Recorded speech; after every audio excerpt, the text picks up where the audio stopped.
probably a lot to be said here, but can I say 4 things about being on the same page? Number 1 is this: what starts great isn't guaranteed to stay great.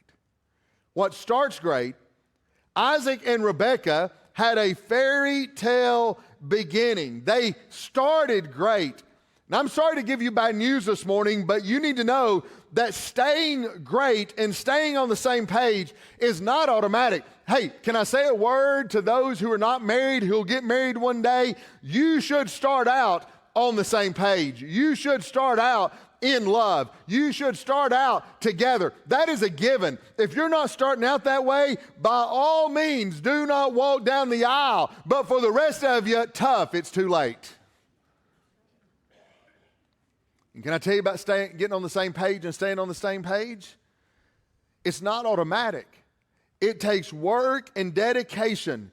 You'll have to work as the years go by to make your marriage strong. It'll take hard work because everything is fighting you. Your flesh is going to fight you. The world is going to fight you. The culture is going to fight you. All of hell is going to fight you. And you're going to have to fight to stay on the same page for decades, or you'll have to fight for it every day of your life, because just because it starts off great does not mean it's going to end great or stay great. It's going to take work for you to stay on the same page.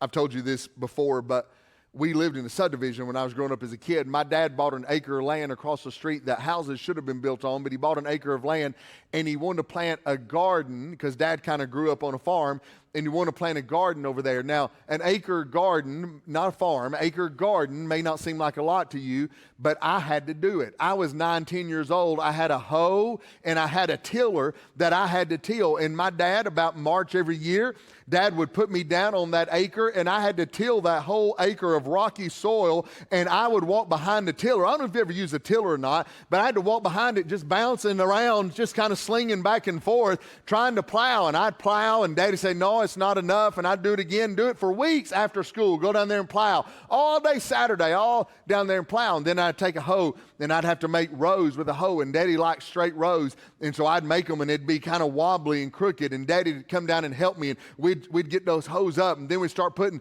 seedlings and seeds into the ground, and we'd plant what you'd plant in the garden. We planted okra and a whole lot of green beans. My goodness, so many green beans.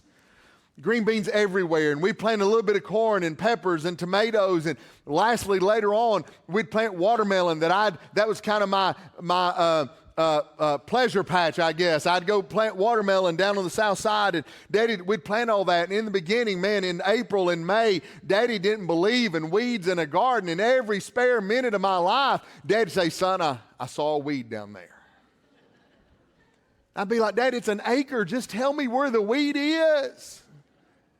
And he'd say, no, that's your job. You go find a weed. And I'm telling you, in April and May, June, when harvest time would roll in, man, I'd be down there weeding that thing every single, man, have you ever noticed, man, you can plant grass and you have to pray to God for a piece of grass to come up.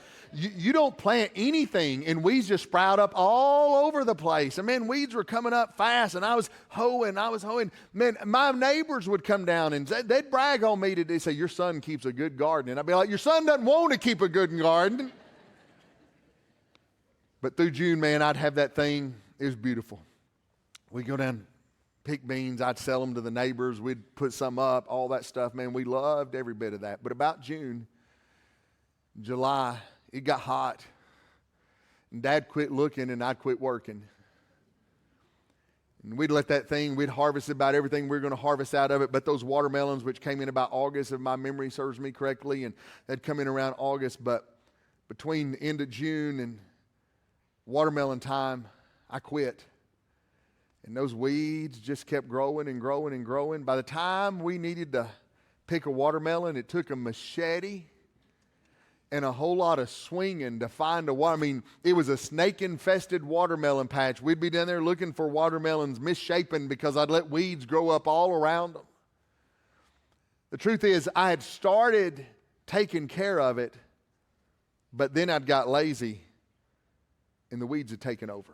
Listen, I know when you get married, you start off in love. Hey, you start off in lust. You start off agreeing on everything. You start off never arguing. You start off selfless and serving. But can I tell you something? It's not going to stay that way unless you actively make it that way.